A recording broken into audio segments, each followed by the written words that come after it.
Hello everybody, welcome back to Nate's Garage. In today's video, I'm going to be going ahead and explaining 5 reasons why you should go ahead and buy a cheap ATV in 2024. Number 1, if you buy a cheap ATV, usually it's because people don't know how to fix them, or they're moving out of state, or it's kind of just collecting up dust and they don't use them anymore. So it's your perfect opportunity to go ahead and pick one of these bad boys up. And considering it's cheap, you don't have to drop a lot of money on it in most cases, depending how beat it is. This one I picked up for only $600 out of a guy a couple towns away. And the thing is with this, it needs a connecting rod and a crankshaft. It knocks like crazy. It smokes because of the valve seals too. But after a little bit of driving, the smoke goes away. It's not a really big issue to me, considering that the valve seals on it are only about $13, which is unbelievable. And the crankshaft and connecting rod you can get for about $300 and about $90 used. But you know what they say, you never usually buy used engine parts. But if you go ahead and buy one of these, this is your perfect opportunity to start on a really cool build. Let's just say you want to make it into a mutter, you want to turn it into some badass hog to go ahead and drive around on your property, and it gives you a perfect opportunity to work on something and keep you busy. Now, when I got this ATV, it was running, it was driving, and it was also making a chattering noise. Besides the knocking that was in it, turns out that the timing chain is whooped on it because we adjusted the valves on it, and we also messed around with the timing chain tensioner. And the thing is considering this is a 24-year-old ATV right here, is after a while, things just wear out and everything. But even then, a timing chain for this thing's about $15. The timing chain tensioner is about literally almost $15. And the valve seals, as I said before, about $13. I mean, everything on this ATV is pretty much cheap. Unlike my Can-Am Bombardier Quest 650, where you can't even find any gaskets for it because it's a 650, which I believe are kind of uncommon, I guess.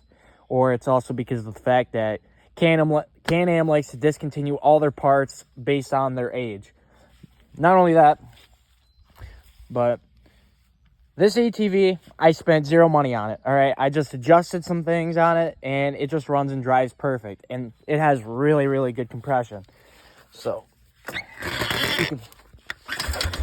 you can already tell right off the bat. It has a lot of compression right there. And the condition of it, too, everything's original. Even the original tool set that you get from Yamaha's, it's right in there. But it's pretty much exactly how I got it. Everything's pretty much bone stock on this thing. And the best thing about cheap ATVs is most of the time that they're older. Because a lot of people don't want to give away ATVs that are, newer than 2012 for a really cheap price, just because they're going to be like, oh, it's worth a lot more and everything, even if it was based on issues. The older the ATV is, in my personal opinion, it's just better to work on them. And why I'm going to say this to you guys right now is why they're better, is because I had a 2015 Arctic Cat Altera 450 4x4. And that thing I bought for about $800, and I also gave them a Harbor Freight torque wrench. Now, the problem was with that thing is the entire ECU, which is pretty much just a computer box that controls everything from the throttle body to the ignition system to the lights, everything that goes from there, controls everything. That was a $600 part for something that was about that big, which is highly insane. The older the ATV is, the cheaper the parts are for it because they're a lower demand. While, the newer the vehicle, the more expensive parts are for it. It's kind of like a car. But not only that, if you also buy a cheap ATV like this, you can beat the piss out of it. And you don't have to worry about the fact that you spend a ton of money on it and you're like, well, this thing's a little bit expensive. I don't really want to beat on it or anything like that. While this ATV, for example, that I picked up for $600, you can just beat it up and you won't care about it. Because it's like, well, I haven't spent much money on it. I'm just taking it around, the block, or I just want to go up the hills with it and drive it around for a bit, or take it on a fishing, trip or something, just drive it around a pond or a lake or wherever you're fishing at and just strap all your equipment on it. Personally, I like the utility ATVs because they kind of have the mix between a sport ATV, in my opinion, and a utility. And why I'm saying this is because this one maxes out at about almost 60 miles per hour, which isn't terrible.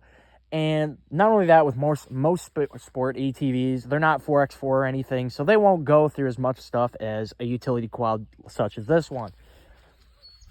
So, utility ATVs, in my opinion, have a special place in my heart. But not only that, is when you buy a cheap ATV such as this one, you have to always think about the upside. Yes, it might need some TLC. Yes, it will need some work. But at the end of the day, you have to think you're not spending a lot of money on it. And you can beat it up.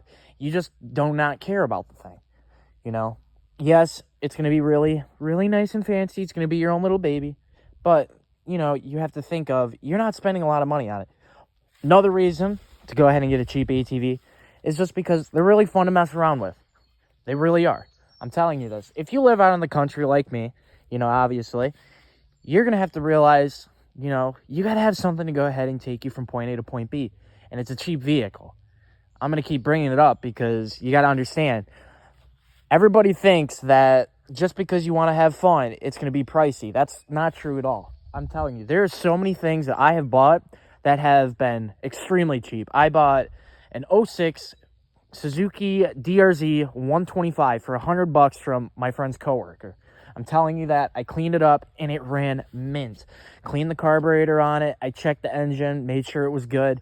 I'm telling you right now, it was well worth the $100 that I spent on it for. So it's really just a matter of what you prefer. But the cheaper the vehicle is, in my opinion, is the better it is.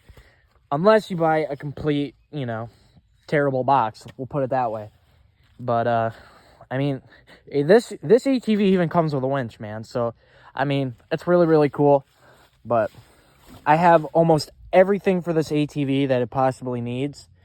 It pretty much outlasted and how long I thought it was going to last because the connecting rod, the thing still starts up like a chip. It will go literally anywhere. So, yeah, so these are the reasons why you should go ahead and get a cheap ATV in 2024. I hope you guys enjoy this video.